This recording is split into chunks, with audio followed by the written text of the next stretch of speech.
Why did I take my niece's stepdad to court then celebrate when I lost? 14 months ago, my sister died in my arms. Her nurse walked in holding a piece of paper within minutes. This is your sister's only dying request. I opened the tear-stained letter with shaking hands and my jaw dropped. My husband has been grooming my daughter. It started when he thought my cancer made me too weak to notice. I thought I could handle it alone. But he destroyed the cameras and corrupted the audio recordings. My face went pale as I read this last part. I need you to make sure that bastard pays. Kill him if you have to. You know my address. I went to the bathroom and splashed cold water on my face. I always told my sister I would do anything for her. That doesn't change because she's dead. I immediately drove to her house where my 10-year-old niece was sitting on the porch, her backpack already packed. Her stepfather stood blocking the doorway, his arms crossed. She's not going anywhere. I'm her legal guardian. My niece stood frozen behind him, 10 pounds lighter than when I'd last seen her. The door slammed shut. Through the window, I watched him lead her upstairs, his hand gripping her wrist. I filed for emergency custody the next morning, but his lawyer was already prepared. My client is concerned about the uncle's mental stability following his sister's death, he argued. She's been stalking the family. The judge granted me supervised visits only, 2 hours monthly at a community center. My first visit wasn't for 3 weeks. When I finally saw her, she'd lost more weight. Dark circles made her look hollow. I don't sleep good, she whispered while we played checkers. He checks on me a lot at night. The supervisor wrote something down. My niece immediately went quiet. That's when my lawyer started building our case. I hired a private investigator to gather intel. I learned about his ex-wife who fled to a different country with their young daughter, learned about his involvement in the corn industry, and slowly the tables were turning. 3 weeks later, the stepfather confronted me at a grocery store. I know what you're doing, he said calmly. Stop following me or you'll never see her again. My investigator approached me that night, 12 weeks before the trial. He threatened my family, he explained. I'm sorry, but I can't do this. He took all the files he'd gathered with him. My niece's teacher called me secretly a week later. She fell asleep in class and had a nightmare. She was screaming, "Please don't, I'll be good." I brought this information to my lawyer, but the stepfather had already gotten to the school. The teacher visited us and officially recanted everything with 10 weeks to trial. My niece was pulled from that school the next day, enrolled somewhere that wouldn't tell me. During my next visit, everything was different. Everything is fine at home, she said robotically. He takes good care of me. She'd been coached. When the supervisor stepped away briefly, she quickly lifted her sleeve, bruises shaped like fingers. The supervisor returned before I could photograph them. I started driving by their house at night 8 weeks before trial. I'd parked down the street and watched as her bedroom light stayed on until dawn. Sometimes I'd see him enter her room at 2, 3 in the morning. I called police for welfare checks, but he'd charm them every time. Concerned uncle making trouble, they'd write in their reports. Child appears well cared for. 2 months in, she'd stopped eating almost entirely. During a visit, she gave me a drawing when the supervisor was distracted. It showed a stick figure girl getting smaller and smaller until she disappeared completely. That's me, she whispered. I tried submitting it as evidence, but his lawyer called it childhood imagination. With 6 weeks to go, we had nothing. That's when I made the drastic choice and broke into their house while they were at a doctor's appointment. I found her diary under loose floorboards. The entries progressed from "I miss mommy" to "He comes in my room" to "I want to disappear." The last entry was just "help" written over and over. I photographed everything but couldn't use it without admitting to breaking in. During what would be my last visit before trial, she hugged me and whispered quickly. He said after the trial, "We're moving far away where you can't find us." Her body was shaking. He has tickets already. Says no one will stop him once he wins. I knew then the system would fail her completely. And so, I spent the next few months planning to get justice my own way. You see, court security was extremely loose in my home country back then, and I took full advantage of that. By the time court date arrived, I was ready. I knew the trial would be a formality. His lawyer destroyed every piece of evidence and discredited every concern. I was called obsessed and delusional with grief. My niece sat in the gallery 20 pounds underweight now, staring at nothing. When asked if she wanted to live with me, she said in a monotone voice, "I want to stay with my dad." Everyone could see she was coached except the judge. When the judge finally ruled insufficient evidence and gave full custody to the stepfather, I simply stood up. "Thank you, Your Honor." With that, I pulled out my small snub-nosed revolver and fired 3 shots directly into the stepfather's chest. He started bleeding out as security tackled me, and when I was put in handcuffs, I knew this was far from over. Bailiffs hit me from 3 directions at once, their weight crushing me against the floor while my ears still rang from the gunshots. The courtroom erupted into screaming and people running for the exits. Through the forest of legs and shoes, I saw another bailiff grab my niece by the shoulders and rush her toward the side door, her mouth open in a scream I couldn't hear over the ringing. The stepfather lay maybe 10 feet away, blood spreading across his white shirt in dark circles that kept growing. Someone was shouting for a medic. Someone else was yelling at people to clear the room. my face pressed against cold tile that smelled like floor cleaner. A knee dug into my back between my shoulder blades. Hands yanked my arms behind me and metal cuffs bit into my wrists. The hollow calm I'd felt when I pulled the trigger was still there, like I was watching all this happen to someone else. A bailiff pulled me up to my knees, and I saw the stepfather's lawyer kneeling next to him, pressing something against the chest wounds. The judge had disappeared from the bench. My niece was gone through the side door. People in suits were crouched behind benches like they thought I had more bullets. I didn't. The revolver lay on the floor where I'd dropped it after the third shot. They hauled me to my feet and shoved me toward a door behind the judge's bench. My legs worked but felt disconnected from my body. A bailiff who looked maybe 25 kept one hand on my shoulder, not rough but firm, guiding me through a narrow hallway with beige walls. We passed paramedics running the other direction with a stretcher and medical bags. One of them had blood on his hands already.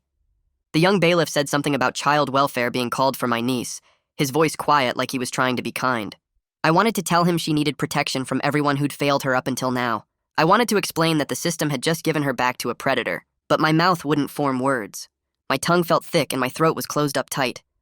We went through another door and down some stairs. The bailiff kept his hand on my shoulder the whole time. His radio crackled with voices talking about securing the scene and getting witness statements. Someone said the shooter was in custody. That was me. I was the shooter now. The holding cell smelled like a mix of strong cleaner and old sweat that had soaked into the concrete. They sat me on a metal bench bolted to the wall. A female officer with gray hair pulled back tight started going through my pockets.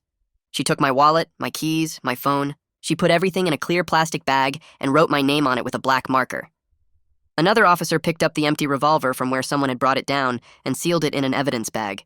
The female officer told me to stand up and take off my belt. I did. She took my shoelaces too, pulling them out of my sneakers one hole at a time. She had me sit back down and started reading from a card in a flat voice that said, I had the right to remain silent. I nodded at each question she asked. Did I understand these rights? Yes. Did I want to waive these rights and talk to them? Number. She wrote something on her clipboard. The whole time I kept seeing my niece's face as they rushed her out of the courtroom, the terror in her eyes. I'd meant to save her, but I'd just given her a new nightmare to add to all the others. Detective Van McDermott showed up maybe an hour later. He looked tired, like he'd been working all day before this happened. Coffee stains marked the front of his wrinkled dress shirt. He pulled up a metal chair and sat down across from me, setting a notebook on his knee. He introduced himself and said he was investigating what happened in the courtroom. His tone was professional but not mean. He asked if I wanted to talk about what happened and why I did it. I looked at him directly and said I wanted a lawyer. He nodded like he'd expected that answer. He closed his notebook and stood up, tucking his pen into his shirt pocket. Before he left, he told me they'd be processing me soon and moving me to county jail. His eyes weren't angry or disgusted, just tired. Like he'd seen too much of people doing terrible things for reasons that made sense to them, but not to anyone else. The door clanged shut behind him. I sat on the metal bench and stared at the gray wall across from me. My hands were shaking now, even though they'd been steady when I pulled the trigger. Around midnight, a different officer came to the cell, a younger guy with a thick neck. He stood outside the bars and told me the stepfather was in surgery at County General with critical condition from the chest wounds.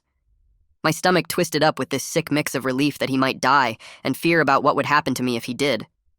The officer watched my face carefully while he gave me the news. He was probably looking for remorse or guilt or something that showed I understood what I'd done. I didn't feel those things yet. I felt empty and cold, and like my body was still separate from my brain. The officer wrote something on a clipboard and walked away. I lay down on the bench even though it was too narrow and uncomfortable. The fluorescent light stayed on all night. I didn't sleep. I kept seeing the moment over and over. Standing up when the judge ruled against me, saying thank you to her. Pulling out the gun. The stepfather's face when he realized what was happening. The sound of the shots. My niece screaming. It played on repeat behind my eyes every time I closed them. Morning came with another officer bringing me to a small room with a video screen. A judge appeared on the screen, an older woman with glasses and a serious expression. She explained in a clear voice that I wasn't getting bail because I'd shot someone in a courtroom. A public defender stood next to the screen taking notes on a yellow pad. He had thinning brown hair and a cheap suit. He told me this was expected given the circumstances. The judge said I was looking at murder charges if the stepfather died, attempted murder if he survived, plus weapons charges for bringing a gun into court. The whole thing took maybe 10 minutes. The judge asked if I understood the charges. I said yes. She set a date for my next appearance and the screen went black. The public defender said someone from his office would be in touch soon. He gathered his papers and left.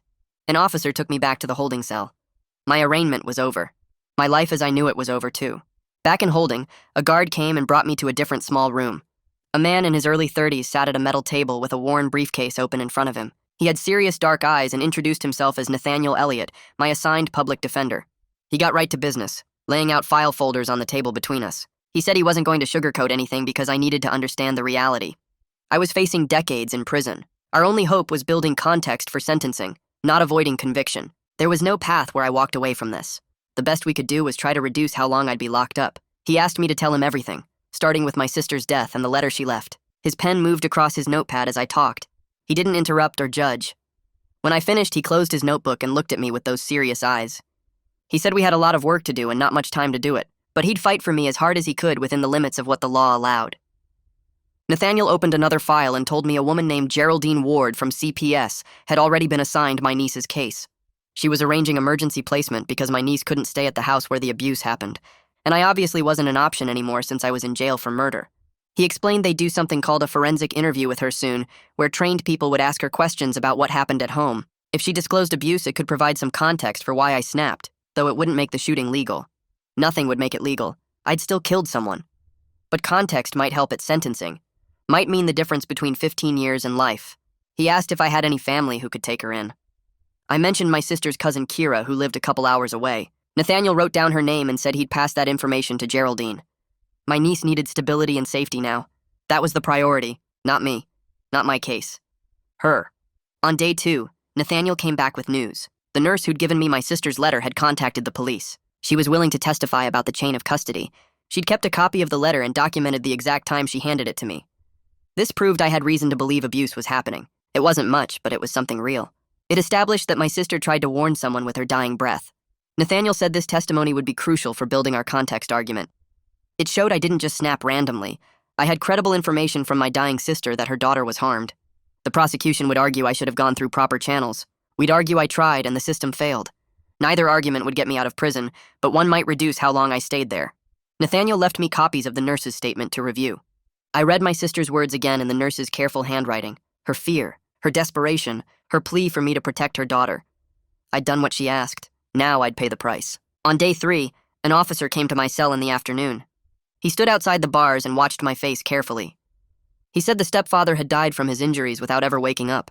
My chest got tight with this weird combination of relief and horror hitting me at the same time. Relief that he couldn't hurt my niece anymore. Horror that I'd actually killed someone. That I'd taken a life. The officer kept watching me, probably writing a report later about how I reacted to the news. I didn't cry or celebrate. I just nodded and said okay. He left. I sat on the bench and stared at my hands. These hands had ended a person's life. Within an hour, Nathaniel called the jail, and they brought me to a phone room. He confirmed the stepfather was dead, and the charges were being upgraded to second-degree murder. My sentencing range just jumped from maybe 8 to 12 years to 15 years to life. The stakes had changed completely. This wasn't attempted murder anymore. This was actual murder. I'd killed him. He was dead because of me. Nathaniel's voice on the phone was calm and steady. He said we'd deal with this. We'd build the strongest possible case for sentencing. But I needed to prepare myself for a long time in prison. A very long time. I hung up the phone, and an officer took me back to my cell where I'd spend the next however many months waiting for trial. Within days, the news broke everywhere. Local stations ran stories with my mugshot next to courthouse footage. The headlines called me vigilante uncle and courtroom killer, depending on which outlet you looked at. Online comment sections split between people saying I did what needed doing and others calling me a murderer who scared a kid even worse. Someone posted the whole custody case timeline on social media, and suddenly everyone had opinions about what I should have done differently. Nathaniel showed up on day 5 with a folder full of printed articles and told me to stop asking guards about news coverage. He said public opinion meant nothing in court, only evidence and law mattered. I wanted to know if people understood why I did it, but he cut me off and reminded me that jury selection would handle public perception later. What mattered now was building our case with facts. The media circus would die down eventually, and we needed to focus on legal strategy, not headlines. I nodded but kept thinking about my niece seeing those articles someday, and what she'd think of me. The next morning, a court officer delivered papers through my cell slot.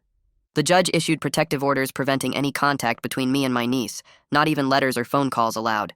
Nathaniel explained this during our next meeting, saying it was standard procedure when someone commits violence in a child's presence regardless of motive.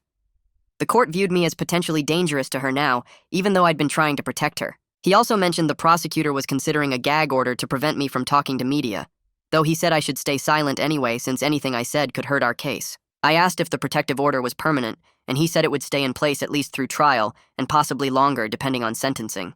The reality hit that I might never talk to her again, never explain why I did what I did, never hear her voice.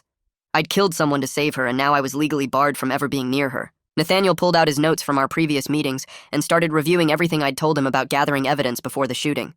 His face got tight and serious when I described breaking into their house to find the diary. He set down his pen and explained that anything I found during that illegal entry couldn't be used in court and might even get me additional charges for burglary. I'd sabotaged my own case by acting like I was above the law, even though I was trying to save her. The diary photos I took were inadmissible, and mentioning them to police could lead to more criminal charges. He asked if I told anyone else about the break-in, and I said no, just him. He nodded and said we'd never mention it again, pretend it never happened, because bringing it up would only hurt me legally. All that risk I took finding her diary, and it couldn't help her at all now. Meanwhile, Geraldine moved my niece out of that house the same day the stepfather died. She went to an emergency shelter for abused children, while CPS identified appropriate placement options.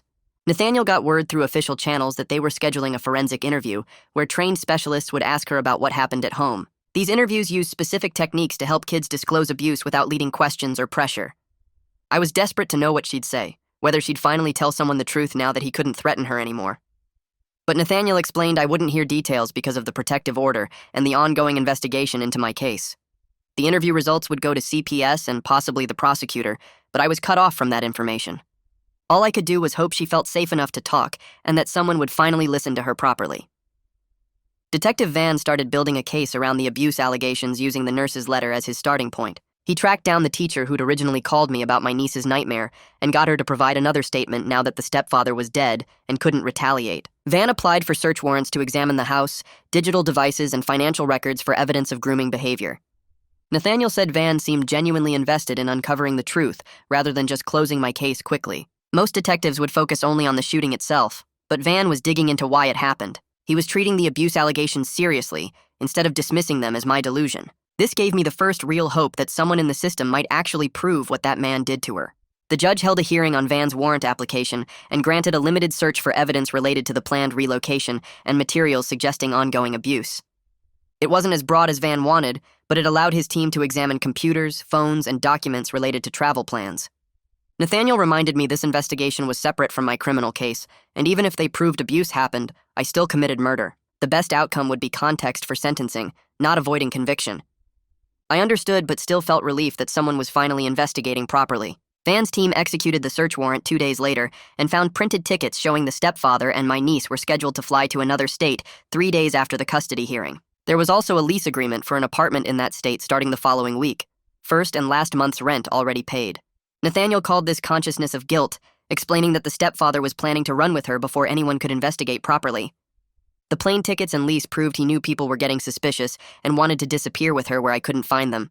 This evidence supported everything my niece had whispered to me during that last visit about moving far away. It showed I'd been right to worry he'd take her somewhere beyond reach. Van tracked down the ex-wife who'd fled to Canada years ago with their daughter. She'd been hard to locate because she'd changed her name and moved provinces multiple times. When Van finally reached her and explained what happened, she agreed to provide a sworn statement via video conference. She described similar patterns of control and inappropriate behavior that made her fear for her daughter's safety years ago. Her testimony established he'd done this before with another child, showing a pattern of predatory behavior across multiple victims. Nathaniel warned this might not be admissible in my trial since it was prior bad acts, but it strengthened the overall picture of who this man really was. The ex-wife's statement proved I wasn't crazy or grief-deluded when I believed my sister's letter. Nathaniel scheduled a long meeting in a private room at the jail, where we could talk without other inmates overhearing. He sat across from me and laid out our defense strategy in plain terms. We weren't trying to prove I was innocent because I clearly shot the man in a crowded courtroom. Our goal was providing context that might reduce my sentence by showing extreme emotional disturbance based on reasonable belief my niece was in danger. He needed me to accept that I was going to prison, and we were just fighting over how long. The best possible outcome was maybe 8 to 12 years instead of 15 to life. I'd be an old man when I got out either way. He asked if I understood, and I said yes, though part of me still wanted to believe a jury would let me walk free. He shook his head and said that wasn't realistic. I needed to prepare myself for a long sentence and focus on making it as short as possible. 3 weeks after the shooting, Geraldine identified Kira Logan as a potential kinship placement for my niece. Kira was my sister's cousin, someone we'd seen at family gatherings over the years, but not frequently. She and her husband Darren had 2 kids of their own and lived 2 hours away in a smaller town. They agreed to take my niece in temporarily, while CPS completed a home study and background checks to make sure the placement was appropriate. Nathaniel got this information through his contacts with CPS and told me it was good news that she'd be with family instead of strangers. Kira knew my sister and understood the family history, which would help my niece feel less alone. I wanted to thank them somehow, but the protective order prevented any contact, so I just had to trust they'd take care of her properly. Van got his hands on medical records from Dr. Mallory Witt, the pediatrician who saw my niece twice in the months before my sister died. Nathaniel brought copies to our next meeting and spread them across the metal table between us. The records showed my niece had lost 8 pounds over 3 months, dropping from the 50th percentile to below the 20th. Dr. Witt's notes mentioned sleep problems and recommended counseling that the stepfather never followed up on. The doctor had written, "Caregiver appears dismissive of concerns," in the margin of the second visit. Nathaniel tapped the page and said, "This proved multiple professionals noticed something wrong, but nobody connected the dots. The system saw the red flags and did nothing." Laurent Bates, the forensic tech going through the stepfather's devices, found something that made my chest tight when Nathaniel told me about it. Cloud storage receipts showed purchases of small cameras and audio recording equipment from 6 months before my sister's diagnosis. Then newer receipts appeared showing replacement purchases after the original equipment was listed as returned. The dates matched up almost exactly with when my sister wrote in her letter about destroyed cameras. Laurent told Van the shopping pattern suggested the stepfather knew someone was watching him and took steps to cover his tracks. He'd bought the gear, got caught, destroyed it, then bought new equipment to keep monitoring for anyone else trying to gather evidence. The teacher who originally reported my niece's nightmare reached out to Van directly through an email to the detective's office address. She said she wanted to give a formal statement reversing her earlier recantation. Van met her at a coffee shop with her union representative sitting right there the whole time. She explained how the stepfather's lawyer had called the school administration and threatened legal action for defamation. The principal pulled her into his office and strongly suggested she walk back her concerns if she wanted to keep her job. Van recorded her new statement on his phone with her permission, creating an official record of what she actually witnessed. She described my niece screaming in her sleep during class, the specific words about being good, and how the child had looked terrified when she woke up. Another inmate in my cell block started trouble 3 weeks into my stay. He was in for assault, a big guy with tattoos covering his arms who'd heard through the jail gossip what I was locked up for. He cornered me during rec time near the basketball court and got in my face. He called me a child killer who scared a little girl and said people like me didn't deserve to breathe. My hands balled into fists and every muscle in my body wanted to swing. But I thought about Nathaniel's warnings and forced myself to turn around and walk away. The guy shoved my back, but I kept walking toward the guard station. 2 officers separated us and wrote up the incident. Nathaniel came by the next day and told me staying calm was exactly the right call. I needed to show I could control myself now, even if I couldn't in that courtroom. Any fight would get used against me at sentencing to prove I was violent and dangerous. Nathaniel spent our next meeting warning me about the jail phone system. He leaned forward and spoke quietly, even though we were alone in the attorney room. Every single call I made was recorded, and prosecutors would listen to all of them looking for anything useful. He told me to assume someone was always listening, and to avoid discussing any details about the abuse or my actions. I couldn't talk about my niece or what I believed happened to her. I felt trapped by the silence, wanting to tell someone, anyone, about what that monster did to her. But Nathaniel was firm that protecting her now meant keeping my mouth shut completely. Anything I said could hurt the case or worse, hurt her by dragging her through more legal proceedings. Adelia Stokes showed up at my cell door on a Thursday morning with a clipboard and a kind smile. She introduced herself as a therapist who worked with the jail and said she'd be meeting with me weekly to document my mental state. We sat in a small office with barred windows while she asked questions about my sister's death. She wanted to know how I processed losing her while worrying about my niece at the same time. Her voice stayed warm and professional as I described watching my sister die and reading that letter. During our second session the following week, she asked me to walk through the actual shooting. I started talking, and then everything went blank and distant like I was watching it happen to someone else from far away. Adelia made a note and said I was dissociating when discussing the trauma of what I'd done. The family court judge issued an order that Nathaniel called a small victory. The order officially vacated the stepfather's custody rights after his death based on the ongoing abuse investigation. It was mostly paperwork since the guy was already dead, but it opened up guardianship proceedings where the court would decide my niece's permanent placement. Nathaniel explained this removed legal barriers that might have complicated Kira and Darren becoming her official guardians. Van's team knocked on doors in the neighborhood around the stepfather's house and found a neighbor with a Ring doorbell camera. The footage showed the stepfather entering and leaving at odd hours over several months. Van counted multiple instances of him going upstairs around 2 or 3 in the morning. The timestamps matched exactly with what I'd observed during my nighttime surveillance from down the street. The neighbor told Van he never thought anything was wrong because he assumed the stepfather was just checking on a sick child. Laurent finished his deep analysis of the stepfather's laptop and found search history that made me want to throw up when Nathaniel read it to me. Queries about managing difficult children and preventing false allegations. Searches for international relocation requirements with dependents. Multiple deleted browser sessions that forensic recovery suggested included research on detecting hidden cameras. Nathaniel said this painted a clear picture of someone who knew his behavior was wrong and actively worked to avoid getting caught. The guy had been planning and calculating every move. Nathaniel filed a motion with the court asking to reserve all the abuse evidence for my sentencing hearing rather than trying to introduce it during trial. His argument was that the evidence wasn't relevant to whether I committed the act since I obviously did, but it was crucial for understanding why I snapped.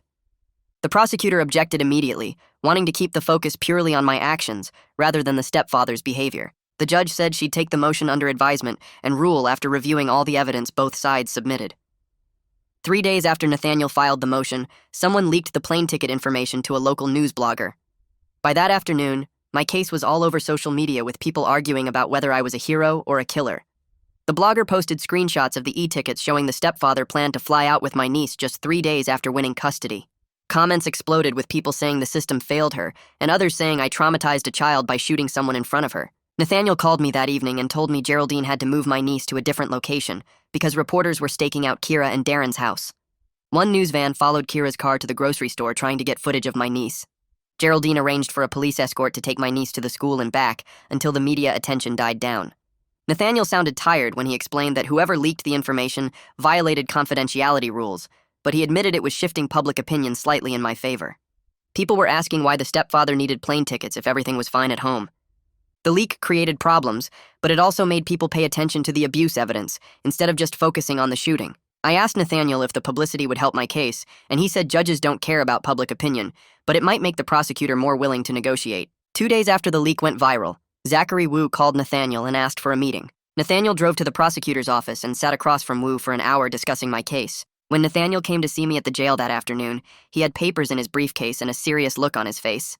He explained that Wu was offering a plea deal for voluntary manslaughter with an agreed sentence on the high end of the range. The offer meant I'd plead guilty to a lesser charge than second-degree murder, and we'd agree to a specific sentence instead of letting the judge decide. Nathaniel laid out the terms carefully, making sure I understood what voluntary manslaughter meant versus the murder charge I was facing. Wu was offering this because the abuse evidence was making his case more complicated, but he wasn't willing to go any lower because I still killed someone in a courtroom. Nathaniel told me we needed to seriously consider the offer because going to trial was a huge risk. I felt my chest tighten as he explained the sentencing range and what it would mean for how long I'd be locked up. The deal would give me some certainty instead of gambling on a jury trial where I could get life in prison. I rejected the plea offer the second Nathaniel finished explaining it. My hands were shaking as I told him there was no way I was accepting a deal when I was trying to save her from a predator. I stood up and paced the small interview room, my voice getting louder as I explained that the stepfather was planning to take her away and abuse her for years with no one to stop him. Nathaniel sat quietly and let me vent for 20 minutes while I went through everything I'd tried to do through proper channels. I reminded him about the custody case I lost, the investigator who quit, the teacher who recanted, all the times the system ignored the warning signs. I told him a jury would understand why I did it once they heard about the plane tickets and the abuse evidence Van was uncovering. Nathaniel waited until I ran out of steam and sat back down, then he leaned forward with his elbows on the table. He explained calmly that my moral certainty about doing the right thing doesn't change legal reality. I shot someone in a courtroom in front of dozens of witnesses, including my niece. No matter how justified I felt, no matter what the stepfather did, I committed a serious crime, and I wasn't walking away from this. A trial could result in life in prison if the jury decided I acted with premeditation instead of extreme emotional disturbance. Nathaniel's voice stayed even as he told me that believing I was right doesn't mean a jury will agree, especially when I brought a gun into a courthouse and executed someone. I told him I needed time to think about the offer, still clinging to the belief that 12 people would see the truth once they heard everything. Nathaniel closed his briefcase and said he'd give me a week to decide, but I needed to understand what I was risking. 3 days later, Adelia came for our regular therapy session. She sat across from me in the small room they used for counseling and pulled a folder from her bag. Her face was gentle but serious as she explained she had something to show me from my niece's forensic interview. The interview had happened 2 weeks ago with a trained specialist who knew how to talk to traumatized children. Adelia opened the folder and pulled out a photocopy of a drawing. The image was done in crayon with a child's unsteady hand. It showed a door with a lock drawn on the outside and a small stick figure inside the room. The figure had tears coming down its face. Adelia explained that the therapist who did the interview filed a mandated report based on this drawing and other things my niece disclosed during their conversation. I stared at the photocopy, seeing my sister's daughter's fear translated into simple crayon marks on paper. The lock was on the outside of the door. She'd drawn herself trapped inside. Something broke in my chest as I looked at that small figure with tears, understanding that this was how she saw herself during those months. Adelia watched my face carefully and made notes about my reaction. I couldn't stop staring at the drawing, thinking about how she'd picked up those crayons and tried to show someone what was happening to her. The therapist had understood what the drawing meant. They'd filed the report. The system was finally listening, but only after I'd already shot the stepfather. I folded my hands on the table to stop them from shaking. That same week, Van executed a second search warrant specifically targeting the hidden compartment that Fletcher Gonzalez had mentioned. Van's team went back to the stepfather's house with tools to carefully open the floorboards in my niece's room. They photographed everything before touching it, documenting the exact location and condition of the compartment. Inside, they found packaging and parts from camera equipment, but no intact devices or storage cards. There were empty boxes that had held small cameras, instruction manuals, and USB cables. Laurent took everything back to the lab and analyzed the serial numbers on the packaging. He determined the equipment had been purchased over a period of 8 months, with the most recent purchases happening right after my sister died. Laurent's report concluded that the stepfather likely destroyed the actual recording devices after my sister confronted him about the cameras. The packaging proved he'd bought the equipment, but there was no way to recover what he'd recorded since the devices themselves were gone.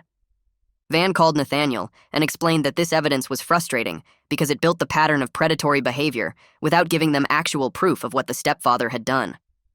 Nathaniel told me the packaging and parts were still valuable because they corroborated my sister's letter about destroyed cameras. It showed the stepfather had the means to record my niece and that he'd taken steps to eliminate evidence when he got caught. The pattern was becoming clearer, even without the smoking gun we'd hoped to find. The following week, CPS filed a petition to posthumously terminate the stepfather's parental rights based on substantiated abuse findings from their investigation. Nathaniel explained this was mostly a legal formality since the stepfather was already dead, but it created an official record that the state found credible evidence of harm. The petition went through family court, where a judge reviewed all the evidence Van and Geraldine had gathered. The judge signed an order finding that the stepfather had abused my niece and that his parental rights would have been terminated if he were still alive.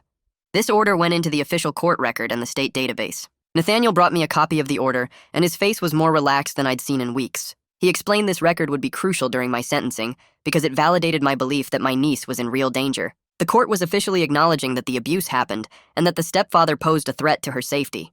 It wasn't enough to make my actions legal, but it proved I wasn't acting on paranoid delusions or grief-driven fantasies. The state itself was saying my sister's warning letter was accurate. Around the same time, Nathaniel scheduled an interview with the nurse who'd given me my sister's letter. He drove to the hospital where she still worked and sat down with her in a conference room. The nurse pulled out a file she'd kept with detailed notes about my sister's concerns in the weeks before her death.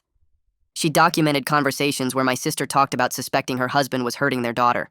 The nurse had written down specific dates and times when my sister mentioned trying to gather evidence. During the interview, the nurse also mentioned that my sister had talked about a diary where her daughter wrote about what was happening at home. Nathaniel's face went pale when he heard this. He came to see me that afternoon and asked directly if I knew anything about a diary. I admitted I'd found it during my break-in and photographed the pages. Nathaniel closed his eyes and took a deep breath before explaining that this was exactly the kind of illegally obtained evidence that could backfire on us. The diary existed and corroborated everything else, but because I'd broken into the house to find it, we couldn't use it in court. Worse, if the prosecutor found out about the break-in, he could file additional charges against me. Nathaniel told me we had to hope the diary stayed hidden and that we could build our case without it. 2 days after that conversation, Fletcher Gonzalez contacted Van directly. Fletcher had been watching news coverage of my case and recognized the address of the house where he'd done work 2 years ago. He called the detective's office and explained that he'd installed a custom floorboard compartment in my niece's room at the stepfather's request. Fletcher remembered the job clearly because the stepfather had been very specific about wanting a hidden space that looked completely normal from above. Fletcher had thought it was for storing valuables or important documents. He'd built the compartment with a pressure release opening that you couldn't see unless you knew exactly where to press. Fletcher's testimony gave Van a legal pathway to search that specific location without relying on my illegal entry. Van took Fletcher's statement and had him sign an affidavit describing the work he'd done. The contractor's independent knowledge of the compartment meant Van could get a warrant based on legitimate information instead of anything I'd discovered during my break-in. Van took Fletcher's affidavit to a judge and got a warrant for the floorboard compartment based on the contractor's statement. Van's team went back to the house a third time and used Fletcher's instructions to open the hidden space. Inside, they found fiber evidence and imprints in the wood suggesting something had been stored there recently, but the space was now empty. Laurent examined the fibers under a microscope and found they matched materials commonly used in journal or notebook bindings. He measured the imprints in the wood and determined the patterns matched a journal-sized object that had been stored there for an extended period. It wasn't the diary itself, but it proved something matching a diary's size, and shape had been hidden in that exact spot and recently removed. Laurent's report supported my account of finding a diary there without the prosecution being able to prove I'd broken in to get it. Van called Nathaniel and explained that the evidence showed the stepfather had hidden something in a secret compartment in his stepdaughter's room, which was suspicious behavior that fit the pattern of someone concealing abuse. The day after Van found the fiber evidence, Zachary Wu called Nathaniel again. This time Wu's tone was harder and less friendly than before. He told Nathaniel he was giving me one more chance to take a plea deal before he threw everything possible at me. Wu threatened to add a firearm enhancement to my charges that would add years to my sentence if I went to trial. The enhancement applied because I'd brought a gun into a courthouse, which was a separate crime on top of the killing itself. Wu said he was done negotiating, and if I didn't accept a deal in the next week, he'd make sure I got the maximum sentence possible.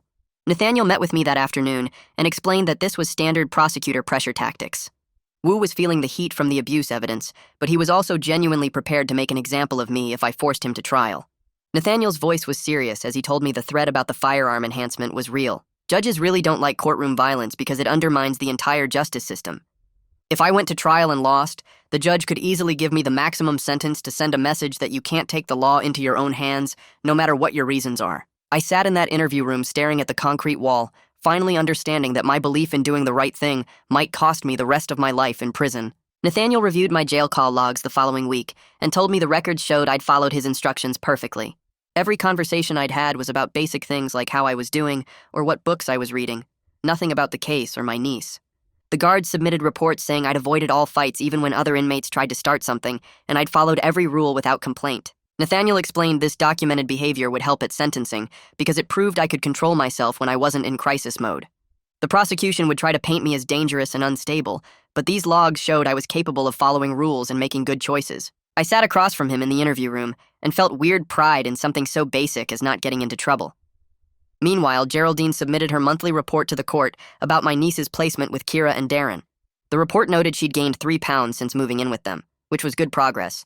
But she was still underweight for her age. She had nightmares most nights and resisted bedtime, often staying awake until she was too tired to fight sleep anymore. The school counselor at her new school was providing weekly sessions, and my niece was slowly starting to talk about feeling scared at her old house. She wouldn't give details yet, but she'd said the stepfather made her feel bad, and she didn't like being alone with him. Geraldine wrote that progress was measured in small data points rather than big breakthroughs, and the placement was stable, even though my niece still had a long way to go. I read the report copy Nathaniel brought me and felt relief mixed with guilt that she was healing while I sat in jail.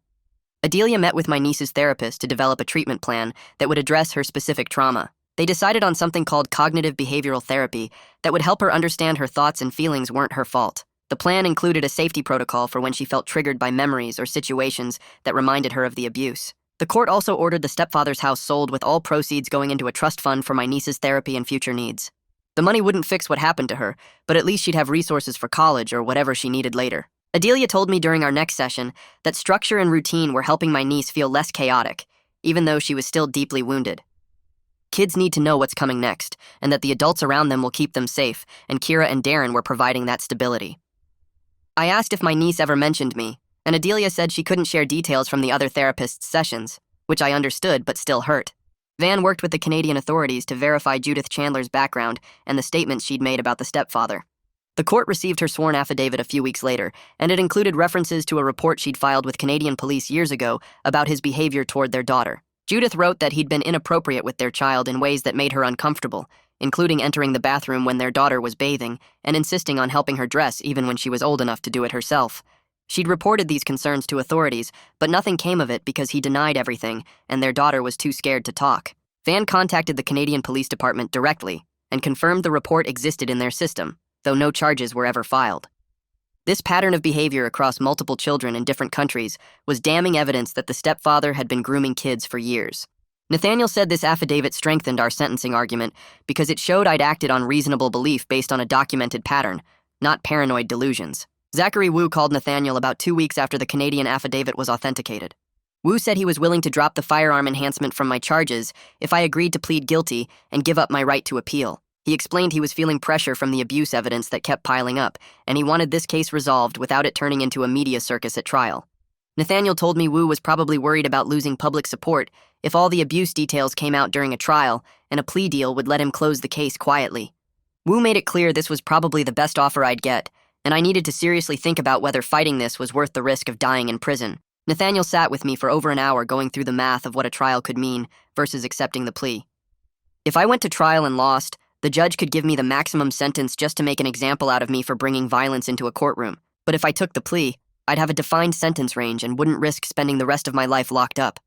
Before I could even consider Wu's offer, Nathaniel said he wanted to negotiate one condition. He told Wu he needed informal promises that CPS would keep monitoring my niece's placement and therapy no matter what happened with my case. Nathaniel argued that my whole reason for doing what I did was to protect her, so any resolution should include making sure she stayed protected. Zachary agreed to write a letter supporting continued CPS services, though he explained he couldn't make official promises about what CPS decided to do. It wasn't much, but it showed the prosecutor admitted my niece needed ongoing protection from the system. Nathaniel brought me a copy of Wu's letter, and I read it 3 times, looking for anything that felt like they were finally taking her safety seriously. The abuse investigation officially closed the following month with a finding of substantiated abuse. This meant CPS had reviewed all the evidence and determined there was credible proof the stepfather had harmed my niece. The finding got entered into the state database and became part of the permanent record that would follow any future background checks or investigations.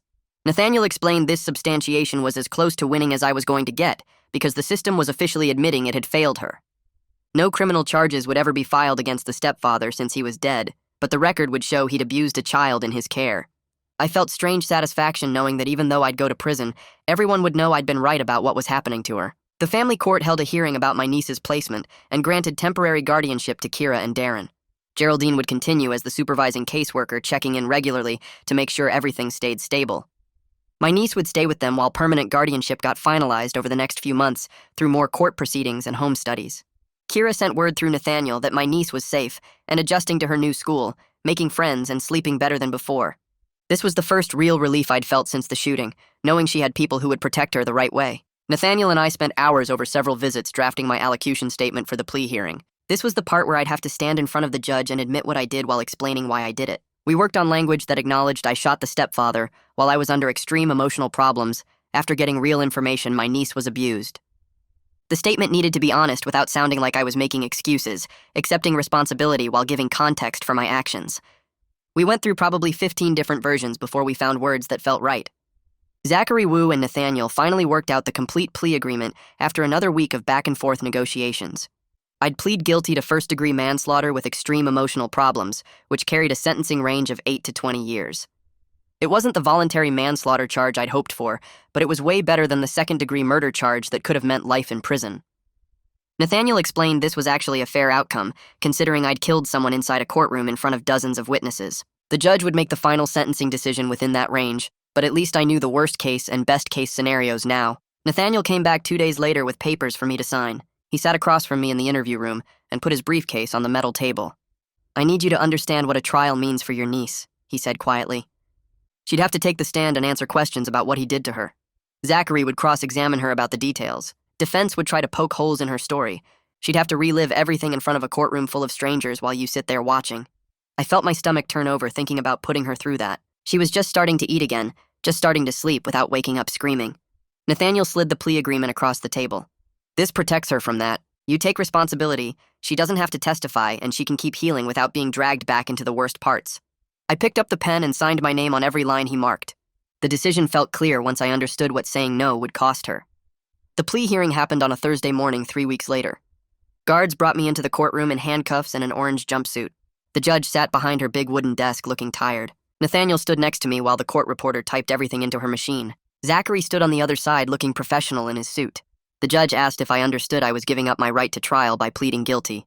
"Yes, Your Honor," I said clearly. She asked if anyone had forced me or threatened me to take this plea. "No, Your Honor." She asked if I understood I was pleading guilty to first-degree manslaughter. "Yes, Your Honor." Then she asked me to explain what I did in my own words. I took a breath and said I brought a gun into the courthouse and shot my niece's stepfather 3 times in the chest, causing his death. My voice stayed steady while I said it. The judge asked if that was accurate, and Zachary said yes. The facts were not in dispute.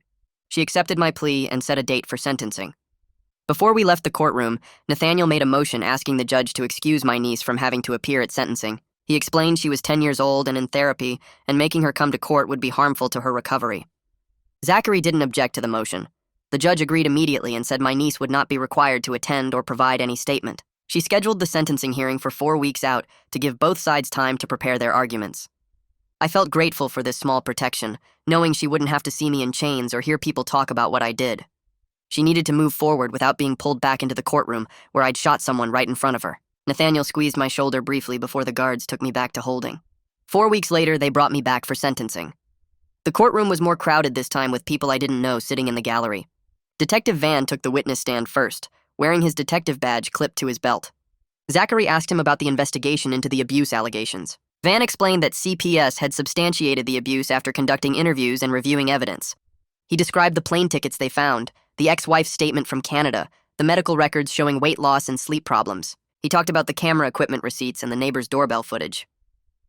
"I want to be clear," Van said, looking at the judge. "I'm providing context, not justifying the defendant's actions, but the evidence supports that he had reasonable belief his niece was in danger." Zachary asked a few more questions, and then Nathaniel declined to cross-examine. Van's testimony lasted maybe 20 minutes, but it laid out everything we'd found. Then the nurse took the stand. She looked older than I remembered, with gray hair pulled back. Zachary asked her about my sister's final hours. The nurse described how my sister had been struggling to breathe, how she'd kept asking for me. "She pressed this letter into my hands and asked me to give it to her brother the moment he arrived," the nurse said. She pulled out a copy of the letter from a folder. Zachary asked her to read the relevant portions aloud. The nurse's voice shook slightly as she read my sister's words about the grooming, about the destroyed cameras, about needing me to make sure he paid. I watched the judge's face get tight as she listened. When the nurse read the part where my sister said to kill him if I had to, the courtroom went completely quiet. The nurse finished reading and folded the letter carefully. "She died about an hour after writing this," she said softly. Nathaniel had no questions for her either. The judge took a break to review the pre-sentencing report. When she came back, she asked if I wanted to say anything before she imposed sentence. Nathaniel and I had talked about this and decided I should stay quiet. "No, Your Honor," I said. The judge nodded and started talking. She said she'd reviewed all the evidence about the abuse and found it credible and disturbing. She acknowledged I'd acted based on reasonable belief my niece was in real danger. But she said I'd taken the law into my own hands instead of trusting the system. She said I'd created additional trauma for my niece by shooting someone in front of her in a courtroom. She sentenced me to 14 years in state prison with parole eligibility after serving 85% of the sentence. She also ordered that I couldn't contact my niece directly unless she initiated contact as an adult and completed therapy processing. I stood there and took it without reacting. 14 years meant I'd be almost 50 when I got out, but it could have been life. Prison intake happened 2 days later at the state facility about an hour away. They processed me through a series of stations like an assembly line.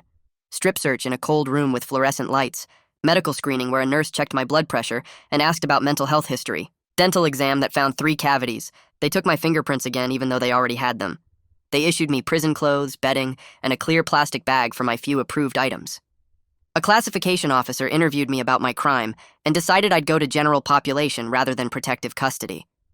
They assigned me to C Block, cell 247, with a cellmate named Rodriguez, who'd been there for 6 years on drug charges. The daily routine started immediately with count at 6 in the morning, breakfast at 7, then recreation or programs or work assignments depending on the day. I signed up for anger management and a victim impact course because Nathaniel said it would help at parole hearings. The first week felt endless, learning the unwritten rules about where to sit in the cafeteria and how to avoid trouble. 4 months into my sentence, a guard called me to the counselor's office. Geraldine had worked with Adelia to set up a letter exchange program where my niece could write to me if she chose to. The therapist would read any letters first to make sure they were appropriate. I could write back, but my letters would also be screened. The first letter arrived that same week in a manila envelope marked with the prison mail stamp. Inside was a piece of white paper with a drawing done in colored pencils. She'd drawn a house with a red door and yellow windows. There was a sun in the corner and flowers in the front yard. At the bottom, she'd signed just her name in careful letters. No message, just the drawing and her signature. I sat on my bunk and stared at it for probably an hour. I wrote back on prison stationery, keeping it short. I told her I was sorry for scaring her and that I hoped she felt safe now. I said I was glad she had a nice house to live in. I didn't mention myself or ask questions, just focused on her. Nathaniel sent me copies of the family court order 6 months after my sentencing. The judge had finalized permanent guardianship to Kira and Darren after completing all the required home studies and background checks. My niece was legally their ward now with therapy mandated through age 18. The order included provisions for regular monitoring by CPS and requirements that they maintain her in counseling. Kira and Darren had full legal authority to make decisions about school, medical care, and everything else. I read through the legal language and felt something settle in my chest. She had stability now, people who would protect her the right way, people who wouldn't shoot someone in front of her. The order meant she belonged somewhere safe, and no one could take that away from her. Geraldine's 6-month update came through Nathaniel a week later. She'd written a detailed report about my niece's progress. The medical records showed she'd gained back the weight she'd lost, now at a healthy number for her age and height. The nightmares had decreased from every night to maybe twice a week. She still had PTSD symptoms that got worse during transitions like school breaks or when routines changed. But she was attending school regularly without the absences that used to worry her teachers. She'd made 2 close friends in her new town, girls from her class who came over for playdates. The therapist noted she was starting to talk about feeling scared at her old house, which was progress even though it was painful. Geraldine's assessment said the progress was slow but real, exactly what you'd expect from a kid healing from long-term trauma. I folded the report and put it with the drawing she'd sent me, the only 2 things I cared about keeping in this place. The next morning, an inmate named Jairus who worked in the library asked if I wanted him to print out articles about my case from the internet. I told him no thanks. He looked confused because he'd been bringing me printouts every week since I arrived, showing me comment sections where people argued about whether I was right or wrong. I used to read every single one looking for validation or understanding or something. But sitting there with that drawing and Geraldine's report, I realized none of those strangers mattered. My niece was safe and gaining weight and sleeping better, and that was the only thing that counted. Jairus shrugged and walked away, and I never asked about the internet again. 3 weeks later, a guard handed me an envelope from Nathaniel with a memo inside. Detective Van had written up recommendations for the county training department about recognizing grooming behaviors. The memo laid out all the ways the system missed signs with my niece. Teachers needed better training on how abusers coach kids to stay quiet. Court personnel needed to understand why victims can't always speak up, even when asked directly. Social workers needed education about institutional barriers that prevent disclosure. Van listed specific examples from my niece's case, how multiple people saw problems but nobody connected the dots. At the bottom of the memo, he'd noted that these changes might help future kids avoid what my sister's daughter went through. Nathaniel had added a sticky note saying Van sent this to show something good might come from the tragedy. I read it twice and then filed it with the drawing and Geraldine's report. Nathaniel visited me one last time to close out my file. A guard brought me to the visitation room where he had paperwork spread across the table. He walked me through the prison system, explaining how good behavior credits worked and what programs I should complete. He said parole eligibility would come after I served 85% of my sentence, which meant about 12 years if I stayed out of trouble. He recommended anger management classes and the victim impact course because parole boards looked at that stuff. I took notes on everything he said, writing it down in careful letters. When we finished with the logistics, he packed up his briefcase and stood to leave. He paused at the door and turned back. "You made an impossible choice in an impossible situation," he said quietly. "The law had to punish you, but I understand why you did it." Then he walked out, and I never saw him again. 7 months after my sentencing, a guard brought me another envelope during mail call. I recognized the return address as Kira and Darren's house. Inside was a second letter from my niece, this one different from the first. She'd drawn 2 stick figures with labels underneath. One said me and the other said uncle, and there was a heart drawn between them. Below the drawing, she'd written a short message that her therapist must have helped with. It said she was feeling safer now and that she thought about me sometimes. The letter stayed general and didn't mention any details about what happened, just talked about feeling better. I read it 3 times and felt something tight in my chest loosen just a little. She didn't hate me. That was more than I deserved, but I'd take it. I folded the letter carefully and put it under my pillow where I could reach for it when the guilt got too heavy at night. Nathaniel sent another update 2 weeks later about CPS reducing their monitoring schedule. Instead of monthly visits to Kira and Darren's house, they were switching to quarterly check-ins. Geraldine had written in her final report that the placement showed strong stability, and my niece's overall functioning had improved significantly. The reduction in oversight meant the system trusted Kira and Darren to keep her safe without constant supervision. Backup plans stayed in place if she needed extra support, but the quarterly schedule showed confidence in the placement. I felt relief reading this, knowing she had people who were doing it right, and the system was finally backing off instead of interfering. On the 1-year anniversary of the shooting, I sat on my bunk with my journal and wrote a long letter to my sister. I told her about the cost of keeping the promise I made. I described my niece's progress, the weight she'd gained back, and how her nightmares were less frequent. I wrote about the 14 years I'd spend locked up and how I'd be an old man when I got out.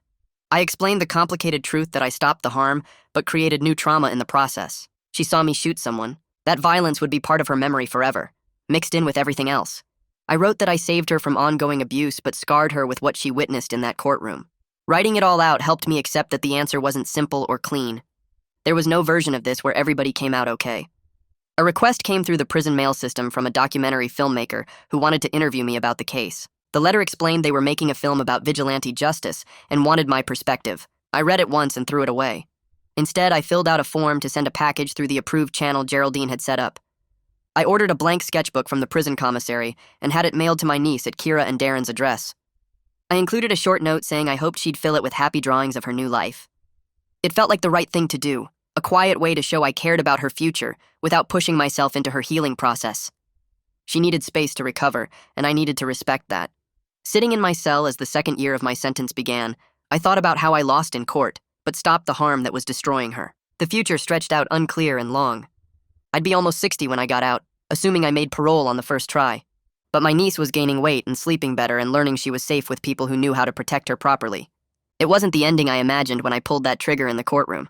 I'd pictured something cleaner, more triumphant maybe. But she was alive and healing, and that had to be enough.